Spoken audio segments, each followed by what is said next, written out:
Rajput welcome back to Om online exam study. Om online exam study के परिवार में आपका स्वागत करता हूं। Good afternoon to all my dear friend. जैसा कि आप मेरे थंबनेल में देख रहे हो, 69,000 प्राथमिक शिक्षक भर्ती में 6,800 आरक्षण घोटाले की बड़ी खबर। हाई कोर्ट से रिजर्व ऑर्डर नेक्स्ट वीक होगा डिलीवर, जज तथा बेसिक सचिव से मिली जानकारी। अपडेट से पहले बता दें, यदि आप हमारे चैनल पर नए हैं तो चैनल को लाइक शेयर एंड सब्सक्राइब करने के साथ साथ बेल आइकन को दबाना ना भूलें, जिससे कि आने वाले वीडियोस की नोटिफिकेशन मिलते रहें। चलिए स्टार्ट करते हैं। 13-156 के लीडर भास्कर सिंह को जज तथा सचिव से हुई मुलाकात के दौरान मिली जानकारी। सभी लोग बड़ी उम्मीद से आने वाले उच्च न्यायालय के जजमेंट की प्रतीक्षा कर रहे हैं, जो कि जहाँ तक हम लोग लगातार टच में हैं, तो पूरी उम्मीद है कि नेक्स्ट वीक में जजमेंट आ जाना चाहिए, जो हमारी जानकारी में है। ठीक है, और बाकी थोड़ा बहुत लेट लतीफ जितना होना था हो गया है, लेकिन जहाँ तक मैं समझ पा रहा हूँ, जहाँ तक मैंने पता किया है, उस हिसाब से अगले हफ्ते में अपना जो आदेश है वो प्रोनाउंस हो जाएगा। ठीक है, पूरी उम्मीद है 99%। ठीक, और बहुत सारे साथी फ़ोन करके पूछते हैं कि भैया क्या होगा, क्या नहीं होगा, कैसे होगा। तो हमने उनसे फ़ोन पर भी कहा है, क्योंकि सब लोगों से फ़ोन पे बातचीत इतना संभव नहीं हो पाता, तो बहुत सारे फ़ोन आ रहे थे, तो हमने कहा भाई लाइव आकर के एक बार बात कर ली जाए अपने साथियों से। तो देखिए, अब हमें चिंतित होने की कोई आवश्यकता है नहीं विशेष। वो इसलिए नहीं है ना, क्योंकि जब हम लोगों के पास कुछ नहीं बच रहा था, तब वहाँ से खींच करके यहाँ तक अगर हम लोग ले आए हैं, तो आप उम्मीद करिए कि हम लोगों के फेवर में ही आदेश रहेगा, अगेंस्ट नहीं जाएगा। अब जो अपना आदेश है वो दो ही बिंदुओं पर आएगा, जहाँ तक मैं समझ पा रहा हूँ। पहला, क्योंकि तो एक तो जो कैटेगरी वाइज हैं, तो कैटेगरी पर तो 99% कोर्ट डिसीजन अपना देगा कि हम फर्स्ट कैटेगरी को क्या कर रहे हैं, सेकंड कैटेगरी को क्या कर रहे हैं, थर्ड कैटेगरी में क्या आदेश पारित कर रहे हैं, फोर्थ में क्या कर रहे हैं, और जो अन्य हैं, मतलब टोटल जो 5 कैटेगरी हैं, पहले तो कोर्ट को उन 5 कैटेगरी में अपना व्यू दे करके उनको अलाउ या डिसमिस करना होगा। तो जैसे फर्स्ट कैटेगरी हमारी 13-156 की है, ठीक है, तो 13-156 जब अलाउ होगी, तो सेकंड कैटेगरी जो क्या बोलते हैं उसको, जनरल वाली है, वो स्वतः खारिज हो जाएगी। इसी तरीके से जो थर्ड कैटेगरी है, फोर्थ कैटेगरी फिजिकल हैंडीकैप्ड है, तो फिजिकल हैंडीकैप्ड में तो लगभग सभी को नौकरी मिल चुकी है, तो वो तो इन्फ्रक्चुअस हो गई है, तो उस पर हमें नहीं लगता कि कोई व्यू देगी कोर्ट। थोड़ा बहुत भले लिख सकती है, लेकिन उस पर स्पेसिफिक डायरेक्शन नहीं होगा, क्योंकि उसमें जो आदेश होना था वो हो चुका है, और लड़ने वालों की संख्या जो भी थी उन सबका चयन हो गया है, तो उस पर भी वो लोग कुछ करेंगे नहीं। ठीक है, तो जो कैटेगरी वाइज आदेश है वो भी कोर्ट को प्रोनाउंस करना पड़ेगा कि हम first category, second, third, fourth जो भी हैं उन सब में क्या कर रहे हैं। तो एक तो वो आदेश आएगा। इसके अलावा जो दूसरा महत्वपूर्ण पॉइंट रहेगा वो ये रहेगा कि या तो लिस्ट रद्द की जाएगी, होल लिस्ट रद्द होगी 69,000 की पूरी। अब उसमें कोई ये ना समझे कि 69,000 अगर रद्द हो गई तो 6800 बच जाएगी, या 800 रद्द हो गई, या 69, मतलब जो भी चीजें हैं, तो अगर 69,000 की ही लिस्ट कोर्ट ने रद्द कर दी, तो फिर जितनी पूरी सूचियां हैं, चाहे 31,000 वाली हो, चाहे 35-36,000 वाली हो, चाहे 66-96 वाली हो, चाहे 6800 वाली हो, ये सारी लिस्टें स्वतः जो है रद्द हो जाएंगी। अगर 69,000 की रद्द होती, तो फिर बाद में अलग से इनको कोई क्लेम नहीं कहेगा कि भैया 67,867 की रद्द हुई है, 800 तो बच गई, या 6,696 वाली बच गई। तो ये सारी चीजें हैं। और इसके अलावा अगर वो पिटिशनर्स की तरफ जाता है, तब देखने वाली बात होगी कोर्ट क्या क्या रिलीफ देती है।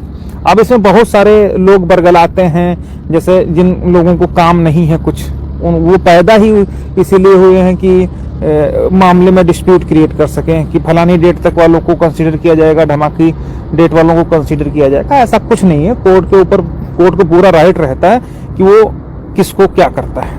ठीक है, बाकी जो हम लोगों का आदेश है, आप ये मान के चलिए कि अगले हफ्ते में हर हाल में आदेश आ जाना चाहिए।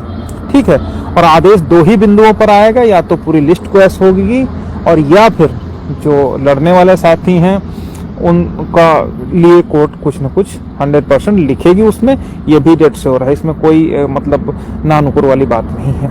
ठीक है, अगर पूरी की पूरी लिस्ट ही उड़ा देती है तब तो भाई कोई कुछ नहीं कर सकता। फिर तो जब पूरी चयन सूची ही रद्द हो जाएगी तब देखने लायक रहेगा कि स्टेट क्या डिसीजन लेती है या आगे क्या स्थितियां रहती, वो समय आने पर पता चलेगा।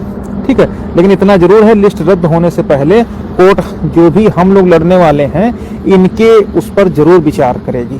अभी हम लोग सचिव साहब से भी मिले थे तो उन्होंने हमसे पूछा भी था कि कितने लोग तुम लोग बचे हो, कितना और कर दिया जाए जो तुम लोगों का हो जाए। तो हमने उनसे यही कहा था, साहब कितने लोग बचे हैं नहीं बचे हैं उससे हमें नहीं मतलब है, लेकिन हम चूंकि जब माननीय शिक्षा मंत्री जी के यहाँ मिले थे हम लोग, तब भी हमने आपसे कहा था कि साहब हम लोग कंसिडर कर लीजिए, बाकी तो उनका नाम लिस्ट में है, लिस्ट में रहेगा, लेकिन जो लड़ने वाले थे जब तक हम लोगों का नहीं होगा तब तक फिर आगे कोई कैसे सोच सकता है कि जो है उसका हो जाएगा। तो ये सारी बातें हम लोगों ने सचिव साहब के पास भी रखी थी कि साहब जब बवाल करने वाले लोग हम ही लोग हैं, हम ही लोग लड़ने वाले हर तरीके से, तो किसी तरीके से रास्ता निकाल के हम लोगों को कर दीजिएगा। तब भी बात हुई थी संदीप सर के यहाँ माननीय शिक्षा मंत्री की, क्या अभी जब लेटेस्ट मुलाकात हुई तब भी बात हुई, और अभी 2-3 दिन पहले की बात है, हमारे एक भाई और मिलने गए थे तो उनसे फिर उन्होंने पूछा था कि भाई बताओ कितने लोग हो तुम लोग, ये जानकारी वहाँ पर, क्योंकि मैं वहाँ पर उसमें प्रेजेंट नहीं था लेकिन उनका फ़ोन मेरे पास आया तो उन्हें बताया कि भैया कितने लोग हैं, तो हमने कहा भाई इतने लोग बचे हैं लगभग, तो उनकी सूची पूरी हमारे पास चूँकि रेट वाइज तैयार है, तुमने बता दिया था इतने लोग हैं। तो अब उस पर सेक्रेटरी साहब क्या डिसीजन लेते हैं वो आगे की बात होगी, लेकिन अभी जो हमारा मुद्दा है वो ये है कि हम लोग इंतज़ार कर रहे हैं कि जो माननीय उच्च न्यायालय का आदेश है वो जल्द से जल्द डिलीवर्ड हो, प्रोनाउंस किया जाए, और वो पूरी उम्मीद है कि अगले हफ्ते में शुक्रवार के बृहस्पति शुक्रवार के आसपास, बृहस्पति शुक्रवार शनिवार इन सब के बीच में आने की पूरी उम्मीद है। बहुत सारे हमारे साथी जो उत्तर कुंजी पर भी जुड़े हुए हैं वो लोग बार बार फ़ोन कर रहे हैं कि भैया कितने गुणांक वालों को प्रत्यावेदन में सम्मिलित किया जाएगा, क्या किया जाएगा। तो अभी जो आदेश है, वो जो सर्कुलर आया है वो सर्कुलर नियुक्ति के लिए नहीं आया है, वो सर्कुलर मात्र अभी पीएनपी के दिशा निर्देशों में जो 1 नंबर बढ़ाया जाएगा उसके लिए आवेदन लेने की प्रक्रिया शुरू की गई है। अभी नियुक्ति जिनकी होनी है, किन गुणांक वालों को कंसीडर किया जाना है, उस पर अभी कोई कार्य नहीं चल रहा है। फिलहाल पहले 1 नंबर ये बढ़ाया जाएगा और 1 नंबर जब बढ़ जाएगा उसके बाद पुनः, जहाँ तक मैं समझ पा रहा हूँ, आवेदन लिया जाएगा, या हो सकता है इसी में से जो प्रत्यावेदन होंगे इसी में से फिल्टर कर लेंगे वो लोग कि किसका गुणांक कितना है, उसके बाद उनको अपॉइंटमेंट की कार्यवाही पूरी की जाएगी। लेकिन तब तक 13/156 का डिसीजन आ जाएगा तो उसके बाद ये निर्णय होगा कि क्या वास्तव में उत्तर कुंजी वालों को अपॉइंटमेंट मिलेगी अभी या उनको और इंतजार करना पड़ेगा। ठीक है, लेकिन अभी जो परिस्थितियां हैं उन परिस्थितियों के हिसाब से उत्तर कुंजी में मात्र 1 नंबर बढ़ाया जाएगा, और वो 1 नंबर सबका बढ़ेगा जिन्होंने माननीय उच्च न्यायालय में याचिका योजित कर रखी होगी। भले वो गुण का गुणांक चाहे 63 हो, चाहे 65 हो, चाहे 70 हो, चाहे 68 हो, वो किसी भी गुणांक के अभ्यर्थी होंगे, उन सबका 1 नंबर बढ़ाया जाएगा। ठीक ना, जब 1 नंबर बढ़ जाएगा उसके पश्चात सरकार ये तय करेगी कि कितने कटाफ वालों को नियुक्ति देनी है, 69 कटाफ वालों को नियुक्ति देनी है या 66 पॉइंट समथिंग वालों को देनी है या 65 पॉइंट वालों को देनी है। लेकिन ये सारी गुणांक वाली जो कैलकुलेशन है वो टोटल डिपेंड करेगी 13/156 पर। अगर 13/156 पर लिस्ट कहीं से लिस्ट रद्द करने का आदेश आ गया, उच्च न्यायालय ने लिस्ट ही उड़ा दी, तो ये सारे गुणांक धरे के धरे रह जाएंगे, क्योंकि फिर सरकार के पास ये बचने का रास्ता होगा कि जब पूरी लिस्ट ही उड़ गई तो गुणांक निर्धारण नए सिरे से होगा। कि अगर लिस्ट क्वेस होती है, तो उत्तर कुंजी में इस तरीके का क्लाइमैक्स आ सकता है। ठीक है, बाकी हम तो फिलहाल यही उम्मीद कर रहे हैं कि जो हम लोगों की लड़ाई है हम लोग कंसीडर हो जाएं। बात है कि एक बार जो आदेश आ जाता है फिर उस आदेश को इतनी आसानी से जो है, जहाँ पर पिटिशनर्स की बात आती है, जैसे 25/8 का आदेश पिटिशनर्स के फेवर में आया तो उसको फिर कोई भी कोर्ट फिर चेंज नहीं करती है। जैसे सुप्रीम कोर्ट ने भी उसको यथास्थिति बहाल रखा कि नहीं 25/8 तक वालों को ही लिया जाएगा। तो ये चीज़ें हैं।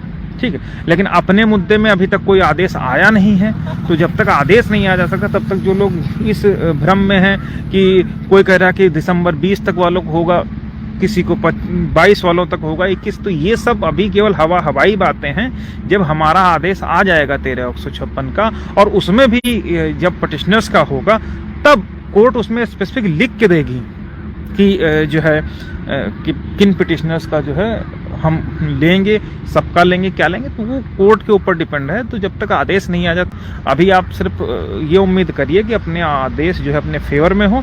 फेवर में इन द सेंस जो उद्देश्य हम लोगों का था कि किसी तरीके से हम लोग कंसीडर हो जाए, तो हम लोग कंसीडर होने का आदेश आ जाए तो ज़्यादा बेहतर रहेगा। ठीक है, बाकी उत्तर कुंजी वालों को भी ये मनाना पड़ेगा।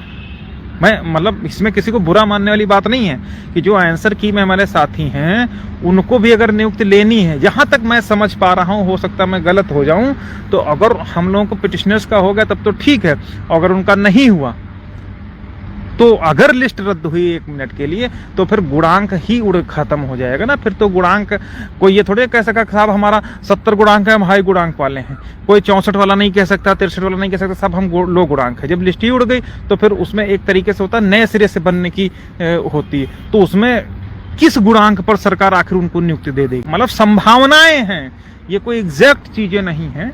लेकिन इसलिए मैं कह रहा हूं कि जो आंसर की वाले हैं उनको भी मनाना चाहिए कि किसी तरीके से हम लोगों का हो जाए तो उनके लिए भी रास्ता खुल जाएगा, और तब जा कर के शायद उनकी अपॉइंटमेंट हो जाए। अदरवाइज अगर कहीं लिस्ट उड़ी तो फिर सबके लिए दिक्कत होगी, चाहे वो लोग हों, हम लोग हों या कोई हो। ठीक है, तो ये बात है। बाकी जो आदेश आएगा वो देखने लायक होगा, क्योंकि आंसर की पर याची थे, उनका गुणांक कुछ भी रहा हो, उनका नंबर बढ़ेगा। बाकी नियुक्ति किसको मिलेगी ये अभी तक तय नहीं है, ना फिक्स है। और अगर पिटिशनर्स को देख दिया गया तो भी वो गुणांक जो है ऑर्डर आने के बाद ही निर्धारण होगा। 13/156 के आदेश के बाद ही ये क्लियर हो पाएगा कि आखिर उत्तर कुंजी में भी क्या होगा। हालांकि सर्वोच्च न्यायालय का आदेश है, लेकिन परिस्थितियां तो वही होंगी ना कि जो गुणांक में आएगा उसको कंसीडर किया जाएगा। अब गुणांक में कौन आएगा ये देखने वाली बात होगी। ठीक है, क्योंकि 65-53 तो नहीं ही होगा, क्योंकि जब तक ये 6800 इन आउट प्रोसीड वाली सिस्टम नहीं हो जाएगी तब तक 65-53 तो भूल ही जाना चाहिए लोगों का। फिर तो वही जो पुराना गुणांक 66.49 था शायद, उतने तक वालों को ही मिलने की पूरी उम्मीद है। लेकिन वो भी जब लिस्ट बची रहेगी तब। ये मिलते हैं अपने नेक्स्ट वीडियो में ऐसी ऑथेंटिक ब्रेकिंग न्यूज के साथ। यदि आप हमारे चैनल पर नए हैं तो चैनल को लाइक, शेयर एंड सब्सक्राइब करने के साथ साथ बेल आइकन को दबाना ना भूलें, जिससे कि आने वाले वीडियोस के नोटिफिकेशन मिलते हैं। चैनल से रिलेटेड कोई सजेशन या सुझाव देना चाहते हैं तो कमेंट के माध्यम से बता सकते हैं। Thanks for watching to my channel.